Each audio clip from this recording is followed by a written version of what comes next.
What is magic?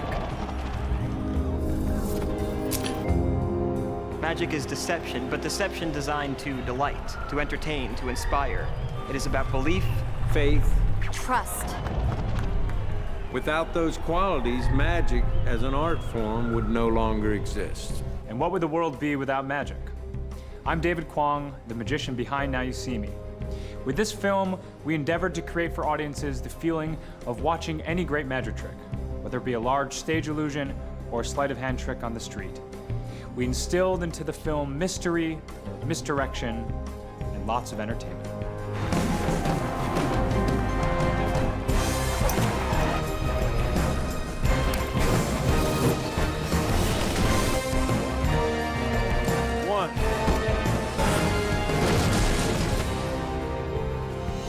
Magic will always be about deception, but at its core, magic is an art form that has been passed down over the ages.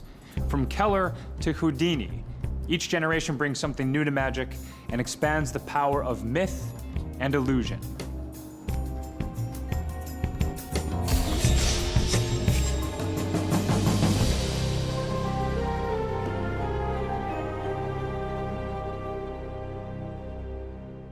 In Now You See Me, each of the four horsemen possess unique talents. They are masters of stage illusion, street magic, mentalism, and escapology. Each a colorful part of the tapestry of illusion. The four horsemen combine their talents to create an elaborate heist with clues hidden at every turn. Now we'll show you just how these disciplines came to be, and we'll conjure up stories of the incredible exploits of bold individuals who believed in themselves enough to make the world believe in the power of magic.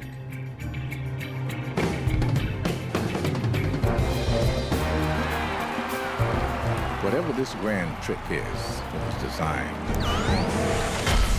And I believe that what's about to follow is really going to amaze.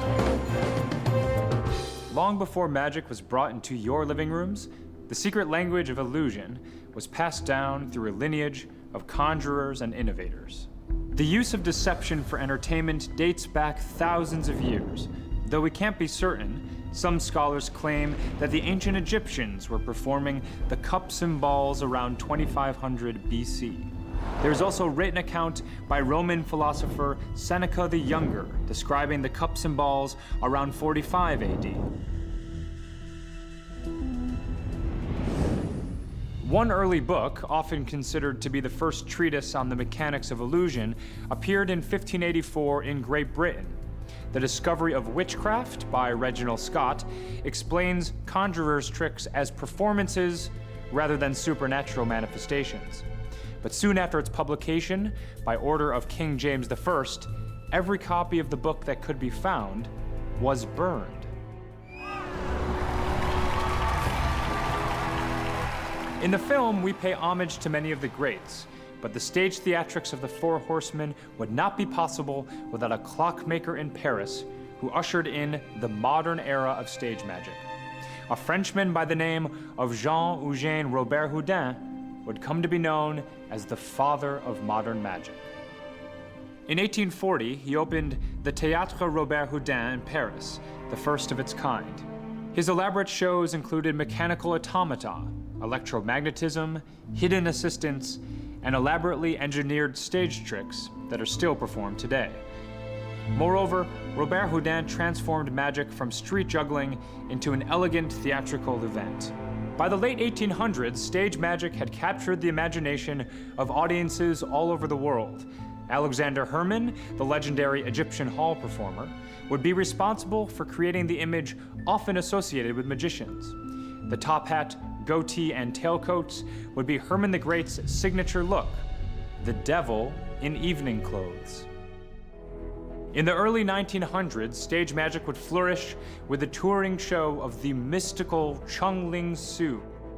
Chung Ling Soo's signature feat was catching a bullet in his teeth. On March 23, 1918, during a performance at the Wood Green Empire Theatre outside of London, the gun malfunctioned and Chung Ling Soo was shot in his right lung and would later die from his injuries. But the greatest deception of all was that Chung Ling Soo was not Chinese in the least, but actually an American by the name of William Robinson. All of these impressive acts served as inspiration for our characters and their spectacle-driven performances. But alongside the theatrics exists another form of magic, one far more intimate, one that toys with the human psyche. It says here you are a mentalist. Well, what exactly is mentalism? Tricks mostly, some science, targeted guessing might be a most apt description, along with some intuition and the occasional voices in my head. Just having fun. In the movie, Woody Harrelson plays Merritt McKinney, a mentalist who, like many before him, has seen his career rise and fall. Always straddling the line between fraud and mysticism, mentalists have been criticized for taking advantage of their spectators' vulnerabilities. But mentalism is one of the most ancient magic practices. Soothsayers employed techniques to deceive believers by exhibiting wondrous acts of memorization, mind control, and telepathy. One of the most celebrated mentalists at the turn of the century was Alexander, the man who knows. Alexander claimed to be a mind reader and a psychic, and earned a fortune as one of the most successful magic acts of the day. Dressed in exotic robes, sporting a jeweled turban, and peering into his gazing globe, Alexander claimed to possess powers of telepathy and clairvoyance. Okay, Los Angeles, are we ready to end this thing? Yeah! When that timer hits 0, a tank full of flesh-eating piranhas will fall from above.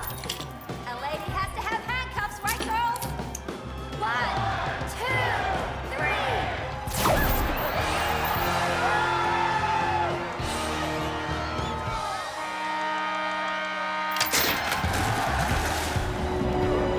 Handcuffs, straitjackets, cages, coffins, steel boxes, barrels, bags, burning buildings, and water tanks.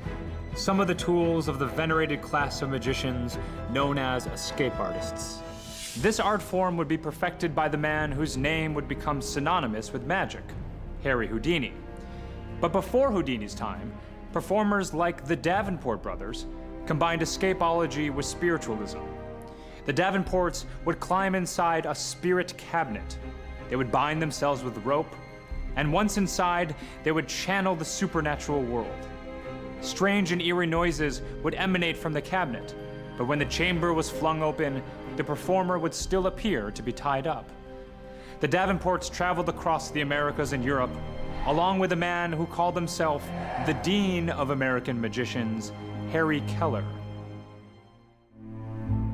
Years later, a markedly different kind of escapology would become popular. One man would rise above the rest, Eric Weiss, known to the world as Harry Houdini.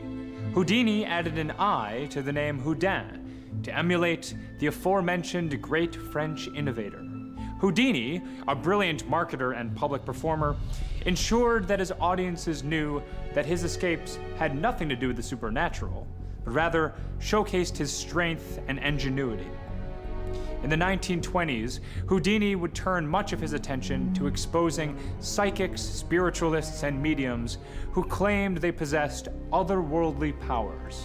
Houdini's 1924 expose of mediums, a magician among the spirits, would ultimately antagonize his close friend, Sir Arthur Conan Doyle, who was a firm believer in spiritualism.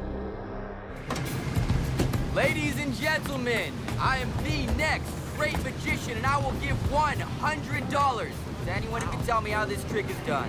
I have an ordinary spoon from Mel's Deli right here in Brooklyn. Check it out.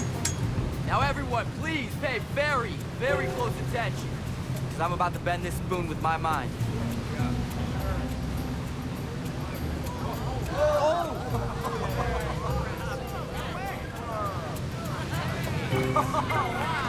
Street magic has become a starting point for many modern-day aspiring magicians. Like young Jack Wilder, many of the greats made a name for themselves on the streets with their raw talent and showmanship. Contemporary street magic has come into the mainstream as the exploits of these street tricksters have garnered huge cult followings through social media and online videos. but the roots of street magic can be traced back thousands of years. Perhaps the most legendary of all street performances is the Indian rope trick, which still no one has seen today with their own eyes. Pickpocketing so often goes hand in hand with street magic. Look no further than Bosch's The Conjurer, which features an unsuspecting Mark taken in by the cups and balls. In recent times, street magic has risen to incredible popularity due to the engaging street performances of David Blaine. Blaine would become one of the most iconic magicians of our time with his feats of endurance and escape. Street magic also owes many of its techniques to sleight of hand. Close-up magic is held by many magicians to be the ultimate test of one's skills. Whether it's cards or coins, masters of sleight of hand spend thousands of hours on moves that play out in only a few effortless seconds. In Now You See Me, we demonstrate what magic can accomplish as it continues to evolve. Today, modern conjurers are merging magic with science and technology. Magic will always attract students who will study tirelessly to learn its secrets and innovate new presentations of the art form.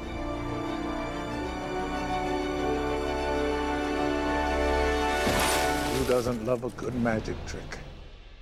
I couldn't have said it any better myself. I'm David Kwong, and I hope you enjoyed this glimpse into the history of magic.